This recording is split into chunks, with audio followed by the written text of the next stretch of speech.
Anda pernah berkunjung ke Pagar Alam?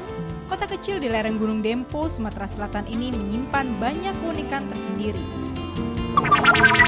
Anda pernah berkunjung ke Pagar Alam? Kota kecil di lereng Gunung Dempo, Sumatera Selatan ini menyimpan banyak keunikan tersendiri. Bukan hanya keramahan tradisi penduduk dan alamnya yang memikat hati, Kota Pagar Alam ternyata juga memiliki kerajinan khas. Namanya Parangkudo. Denting palu yang beradu dengan besi menjadi musik yang setia menemani hari-hari Marsani. Ya, lelaki yang satu ini memang telah puluhan tahun berprofesi sebagai pembuat parangkudo. Pisau tradisional dari Pagar Alam Sumatera Selatan ini memang sering dijadikan oleh-oleh khas kota kecil di lereng Gunung Dempo tersebut. Mas Rup tinggal bersama puluhan pandai besi lainnya di daerah Pasar Sagepat, Sagendi di kawasan Tebat Giri Indah. Mas Rup tak bekerja sendiri. Dia punya 2 orang anak yang setia membantunya. Dalam sehari mereka bisa membuat 15 hingga 20 buah parangkudo. Ya, dulunya udah pandai besi. Paksa saya ngikutin semuanya. Enggak ada pencarian lain. Itu aja yang kerjaan saya. Iya, turun-menurun.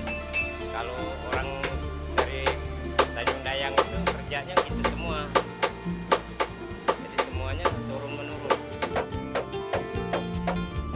Nah, ternyata membuat parang dari besi ini tak butuh peralatan rumit. Hanya palu, besi as atau landasan, serta palak beruk atau paron yang biasa dipakai sebagai tempat penempa.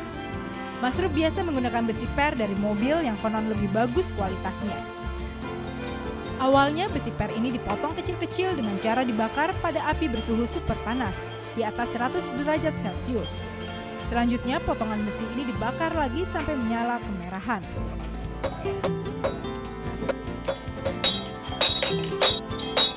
Tak butuh waktu lama, besi pun membara. Nah, saat inilah besi mulai ditempa dengan palu sambil dibentuk menjadi kudo. Mas Rup tak bisa lengah. Proses penempahan harus dilakukan dengan cepat. Jika terlambat sedikit, besi akan mengeras kembali. Selain itu, tidak boleh ada kesalahan saat menempa. Jika tak ingin kudo terbentuk tidak sempurna. Nah, kalau tahap ini sudah selesai, barulah parang digerinda agar halus dan tajam. Terakhir, Mas Rup menyepuh parang kudonya. Caranya, parang dibakar sekali lagi, lalu mata pisaunya dicelupkan ke dalam air.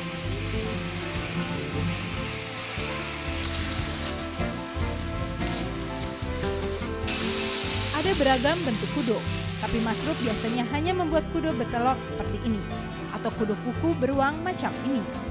Meski kelihatannya mudah, pembuatan parang kudo membutuhkan kesabaran dan pastinya keahlian khusus. Tapi parang kudo belumlah lengkap tanpa sarungnya. Sayangnya Mas Rup tidak membuat sendiri sarung parang kudo. Ia biasa menyetorkan hasil karyanya pada produsen sarung parang kudo yang banyak terdapat di daerah Kampung Sawo. Nah, Rasidinlah salah seorang pembuat sarung parang kudo yang sudah berpengalaman. Ayah 4 anak ini mewarisi keterampilan membuat sarung kudo dari orang tuanya. Sarung kudo biasanya dibuat menggunakan kayu rimau merah. Sedangkan untuk pegangan kudo atau pulu, Rasidin biasa memanfaatkan kayu rimau merah, putih, dan kuning. Setelah pulu terbentuk, giliran sarung dibuat. Tak berbeda dengan pembuatan pulu, Rasidin begitu santai saat membuat sarung kudo. Nah, kini istri Rasidin yang mengambil alih proses pembuatan. Sarung yang sudah jadi kemudian diikat dengan anyaman dari batang daun kelapa. Selanjutnya, pulu dan sarung dipelitur dan dikeringkan. Dan inilah kudo dan sarungnya yang siap dipergunakan. Selain sebagai peralatan dapur, parang kudo ini juga layak dipergunakan sebagai cenderamata khas Pagar Alam. Bagaimana, Anda tertarik untuk mengoleksinya?